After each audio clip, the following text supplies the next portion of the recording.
எல்லோருக்கும் வணக்கம். நான் காமெடி ஸ்டண்ட் நடிகர் முத்துக்காளை. இது என்னுடைய மனைவி பேர் மாலதி. அவங்களுக்கு மூளையில் ஏற்பட்ட அந்த இரத்த கசிவு காரணமாக கடந்த 30ஆம் தேதி தலையில் ஒரு ஆப்ரேஷன் நடந்தது. அதை அவங்கள மீட்டெடுக்கிறதுக்காக ரொம்ப முயற்சி பண்ணோம். தமிழக அரசுகிட்ட கூட நான் உதவி கேட்டிருந்தேன். என்னுடைய பதிவை பார்த்து உடனே தமிழக அரசு உயரிய சிகிச்சைக்கு ஏற்பாடு செய்து கொடுத்தாங்க. பட் இருந்தாலும் அந்த சூழ்நிலையில் என்னுடைய மனைவியுடைய உடல்நிலை ஏற்றுக்கொள்ளும் அளவுக்கு இல்லாமல் போனது என்னுடைய துரதிர்ஷ்டம் அப்படி தான் சொல்லலாம். இருந்தாலும் தகுந்த நேரத்தில் உடனே என்னுடைய பதிவை பார்த்து உயரிய சிகிச்சைக்கு ஏற்பாடு செய்து கொடுத்த தமிழக முதலமைச்சர் மாண்புமிகு ஜோசப் விஜய் சார் அவர்களுக்கும், நேரடியாக என்னை பற்றி அந்த டாக்டர்களெல்லாம் சொல்லி அண்ணனுக்கு வேற ஒரு முகம் இருக்குது, மிகப்பெரிய ஒரு திறமைசாலி, அவருக்கு இந்த நேரத்தில் ஏதாவது செய்யணும் அப்படின்னு ராஜ்மோகன் சார் எல்லா டாக்டர்களையும் அழைச்சி ஏதாவது பண்ண முடியுமா, காப்பாற்ற முடியுமா அப்படின்னு ஒரு ஆலோசனைலாம் நடத்தி ஏற்பாடு செஞ்சார். சிறப்பான சிகிச்சைக்கு ஏற்பாடு செய்ய சொன்னார்.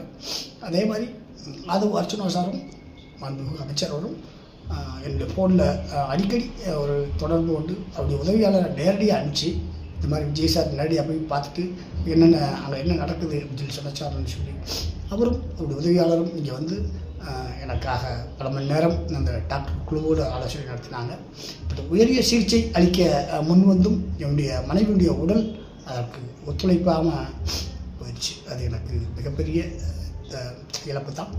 இருந்தாலும் தகுந்த நேரத்தில் என்னுடைய பதிவை பார்த்து உதவி செய்த தமிழக முதலமைச்சர் மாண்புமிகு விஜய் சார் அவர்களுக்கும், நேரடியாக என்னுடைய நிலையை அறிந்து எனக்கு ஆறுதல் கூறிய மாண்புமிகு அமைச்சர் ராஜ்மோகன் சார் அவர்களுக்கும், ஃபோனிலே தொடர்பு கொண்டு என்னை அடிக்கடி என்ன நடக்குது, என்னை பொண்ணு கவலைப்படாதீங்க, எப்படியும் மீட்டெடுத்துடலான்னு சொன்ன மாண்புமிகு அமைச்சர் ஆதவ் அர்ச்சனா சார் அவர்களுக்கும், அவர்களை சார்ந்த நண்பர்களுக்கும், டாக்டர்களுக்கும், அதோடு என்னுடைய நண்பர்கள், அந்த நேரத்தில் எனக்கு உறுதுணையாக இருந்த அனைத்து நண்பர்களுக்கும் இந்த நேரத்தில் நான் நன்றி சொல்லணும்.